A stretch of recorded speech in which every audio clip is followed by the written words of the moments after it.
नमस्कार, आप सभी दर्शकों का इवनिंग बुलेटिन में स्वागत है। मैं हूं आपके साथ पूजा दुबे। दिल्ली सरकार में मंत्री आतिश ने कहा, जिन्होंने 2016 में उत्तराखंड में 9 कांग्रेस के विधायकों को तोड़कर भाजपा में शामिल कराया था, उन्होंने ही आपके विधायकों से संपर्क किया। साथ ही उन्होंने बताया कि कुछ दिन पहले पूरे देश ने देखा कि शिवसेना के नेता एकनाथ शिंदे 11 विधायकों के साथ सूरत चले गए और कुछ ही दिन बाद उन्होंने भाजपा के साथ सरकार बना ली।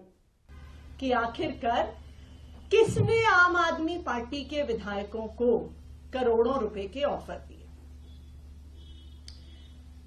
वही लोग हैं जिन्होंने 2016 में उत्तराखंड में 9 कांग्रेस के विधायकों को कांग्रेस से तोड़कर बीजेपी में शामिल किया था।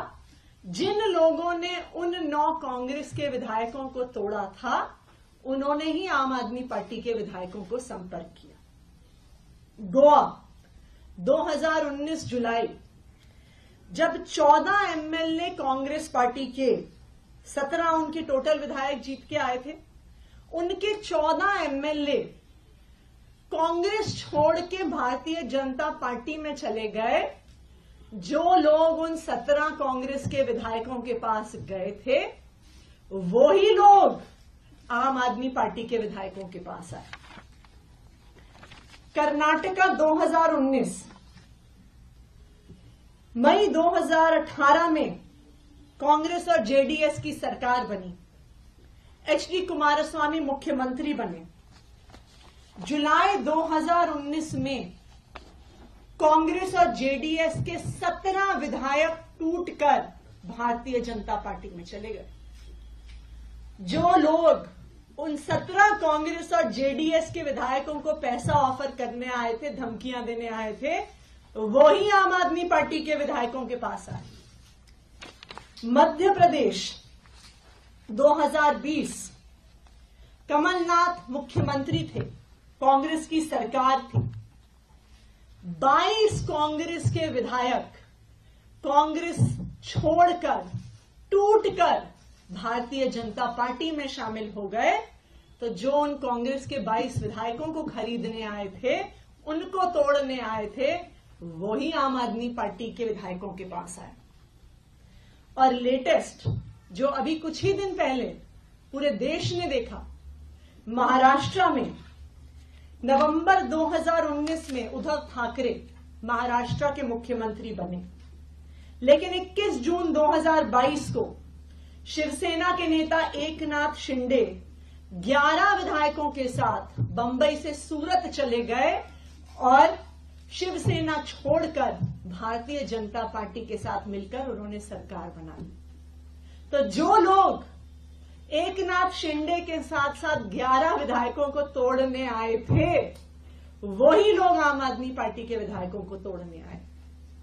और जो तेलंगाना में हुआ, जो एक स्टिंग के माध्यम से हमने देखा कि कुछ लोग विधायकों को तोड़ने के लिए करोड़ों रुपए कैश लेके घूम रहे थे, वही लोग आम आदमी पार्टी के विधायकों से संपर्क कर रहे हैं। बढ़ेंगे अगली खबर पर। मालदा में छात्र की हत्या के मामले पर टीएमसी के राज्य महासचिव व प्रवक्ता कुणाल घोष ने कहा, कुछ घटनाएं होती हैं, इस घटना से राजनीति का कोई संपर्क नहीं। पुलिस ने तुरंत इस मामले पर कार्रवाई करते हुए गिरफ्तारी की। कुछ इंसिडेंट होता है, वो पूरा इससे पॉलिटिक्स का कोई रिश्ता नहीं है, कोई संपर्क नहीं है। ये सोसाइटी में ये बुरे इंसिडेंट, ये क्राइम ये हो जाता है और पुलिस, अब देखिए जो भी हुआ था, तुरंत उसका जो नेबर है जो इस काम किया, उसको अरेस्ट भी कर लिया है। तो इसके ऊपर पुलिस क्या करेगा? ये सब स्टेट में, हर पूरा दुनिया में, ये सोसाइटी में, इतना बड़ा सोसाइटी, प्राइवेट लेवल में कौन क्या क्राइम कर रहा है, उसके साथ ये पॉलिटिक्स का कोई संपर्क नहीं है। बढ़ेंगे अगली खबर पर। आम आदमी पार्टी की चंडीगढ़ इकाई ने नगर निगम कार्यालय के बाहर भाजपा के खिलाफ विरोध प्रदर्शन किया। बढ़ेंगे अगली खबर पर। एसएन गोयका के जन्मोत्सव समारोह के दौरान प्रधानमंत्री नरेंद्र मोदी ने कहा, एकजुटता की भावना, एकजुटता की शक्ति विकसित भारत का एक बहुत बड़ा आधार है। आचार्य एसएन गोयका के जन्मोत्सव समारोह के दौरान आप सभी ने वर्ष भर इसी मंत्र का प्रचार प्रसार किया है। बहुत ही प्रभावी परिणाम निकलता है। एकजुटता की ये भावना, एकता की ये शक्ति विकसित भारत का बहुत बड़ा आधार है। इस जन्म शताब्दी समारोह में आप सभी ने वर्ष भर इस मंत्र का ही प्रचार प्रसार किया। मैं आप सभी को अपनी हार्दिक शुभकामनाएं देता हूं।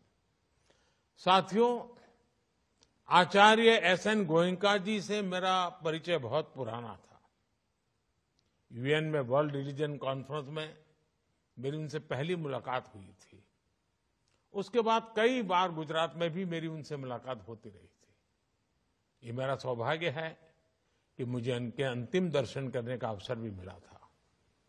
उनके साथ मेरे संबंधों में एक अलग आत्मीयता थी, इसलिए मुझे उन्हें करीब से देखने का, जानने का सौभाग्य मिला था। मैंने देखा था कि उन्होंने विपश्यना को कितनी गहराई से आत्मसात किया था। कोई शोर शराबा नहीं, कोई व्यक्तिगत आकांक्षाएं नहीं। उनका व्यक्तित्व निर्मल जल की तरह था, शांत और गंभीर।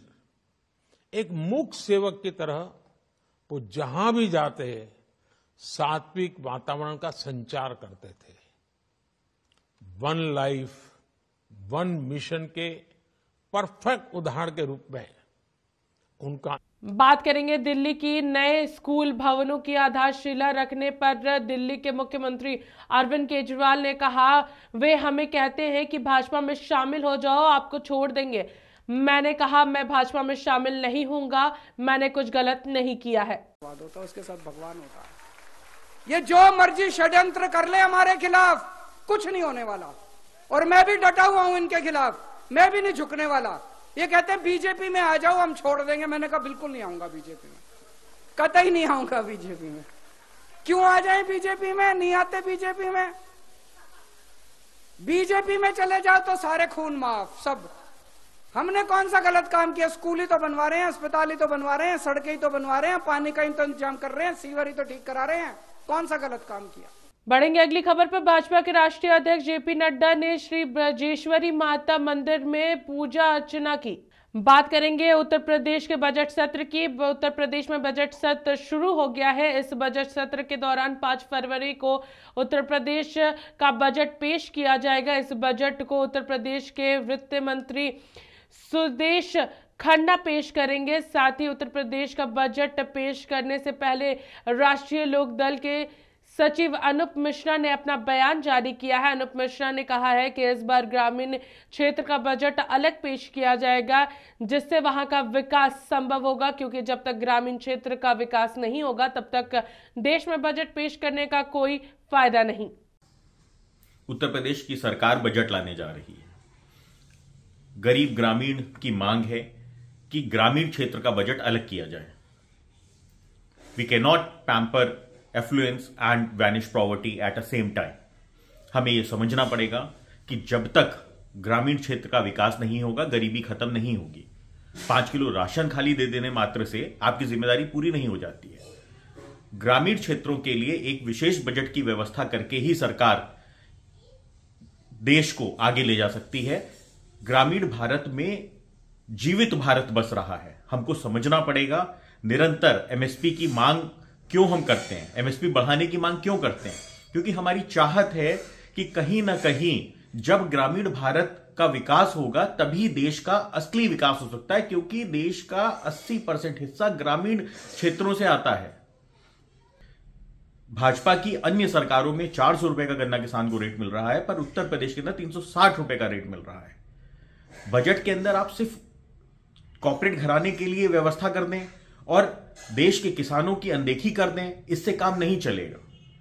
एक और उत्तर प्रदेश के अंदर सबसे बड़ा लैप्स चल रहा है। पिछले 6 सालों में अगर हम देखें तो जो बजट वापस जाता है, जो लैप्स हो जाता है, वो 1 लाख करोड़ से ज्यादा का अमाउंट है कि उत्तर प्रदेश की सरकार अपने बजट को पूरी तरीके से प्रयोग नहीं कर पा रही है। तो आप किस तरीके से इस बजट को लेके आ रहे हैं जो आपके पास योजना ही नहीं है? क्या आप बजट का प्रयोग नहीं कर पा रहे हैं 100%? इसका मतलब ये दिखाता है कि आप जो बजट लेके आते हैं वो सिर्फ जुमला लेके आते हैं और एक बड़े बड़े नंबर्स दिखाने के लिए आप बातें करते हैं। बात करेंगे यूपी की। गोरखपुर में रोजगार मेले का आयोजन किया गया। इस मेले का उद्घाटन उत्तर प्रदेश के मुख्यमंत्री योगी आदित्यनाथ ने किया। कार्यक्रम में मुख्य अतिथि के तौर पर उत्तर प्रदेश के मुख्यमंत्री योगी आदित्यनाथ ने रोजगार मेले में शिरकत की। उनके साथ कई अन्य लोग मौजूद रहे। बता दें कि कार्यक्रम में उत्तर प्रदेश के कैबिनेट मंत्री कपिल देव अग्रवाल, सांसद गोरखपुर रवि किशन, कई अन्य लोग मौजूद रहे। फिलहाल इस बुलेटिन में बस इतना ही। देखते रहिए लाइव इंडिया हर पल। नमस्कार।